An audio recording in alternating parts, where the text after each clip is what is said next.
The time reads 11:28, and the majority's time will begin now.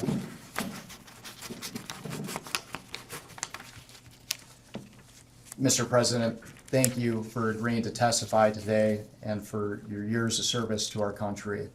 I want to start from the beginning.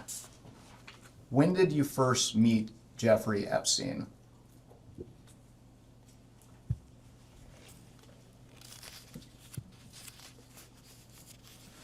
Well, I will try in this testimony, and I will point it out when I'm aware there's a picture or something that predates us.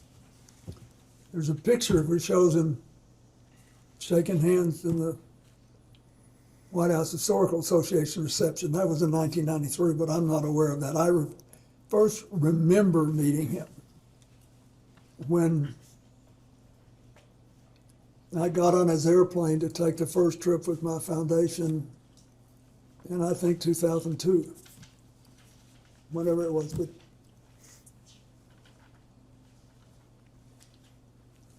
And to be clear, do you have any reason to believe that you may have met Mr. Epstein prior to becoming president of the United States?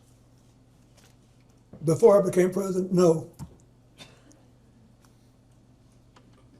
And you mentioned that your first memory of interacting with Mr. Epstein was on your first trip. Which trip specifically? I'm not sure which one it was. Which one was the first? I took all or part of 4 or 5 trips to Asia and Africa and one to Northern Europe on Mr. Epstein's airplane. And once when I was in Florida, I was offered a ride back to New York, but I wasn't there having it. It was just coincidental that he was there, and I think that was fairly early in the process. But I don't remember exactly. I just know that I did.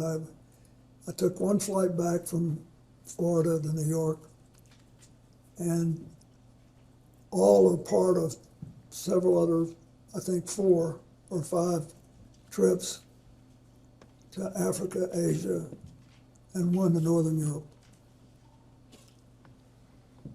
And I want to make sure the record is clear. Is it your testimony today that you have no independent recollection whatsoever of the circumstances of when you first met Mr. Epstein?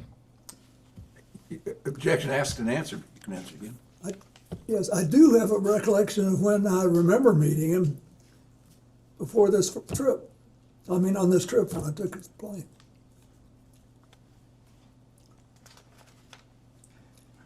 Mr. President, we're going to discuss more specifics later, but for the record, can you briefly describe the nature and extent of your relationship with Mr. Epstein? Well, sometime after I left the White House, either in late 2001 or early-ish in 2002, I received a call from Larry Summers, who had been on my economic team and was later Secretary of Treasury, and was then president of Harvard. And he said that he was calling because a man named Jeffrey Epstein, who had made a substantial commitment of several $1 million, I think it was 10, but whatever it was, I don't, to brain research, and that he was a information hungry person, and he wanted to spend some time talking to me about economics and politics. And he said he's got this massive airplane, and he said he would take you, your staff, your Secret Service detail, and anybody else you wanted to bring on the trips that he knew I was planning to set up a global network to provide life-saving AIDS medicine to as many people as possible, as quickly as possible. And I should back up and say, when I left office we had done all the preliminary work to set up the global funds on HTB malaria, but it was not yet funded. And there were other instruments and institutions who were later founded, including President Bush's PEPFAR program. It had not yet been funded. There were only 200,000 people in the entire developing world who had AIDS medicine. Most of them in Brazil, which had a big drug operation on its own, and in Thailand, which also had its own drug population. In Africa, there were like 30,000 people or something, just next to no people. And they were dying like flies. And I thought we had found a way to drastically drive the price down.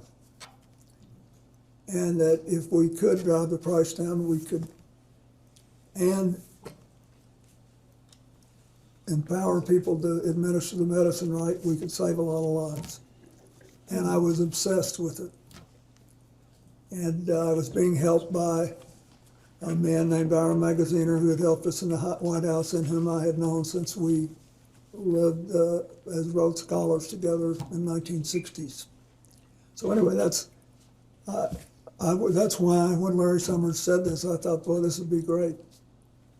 And so we followed up and took the trips.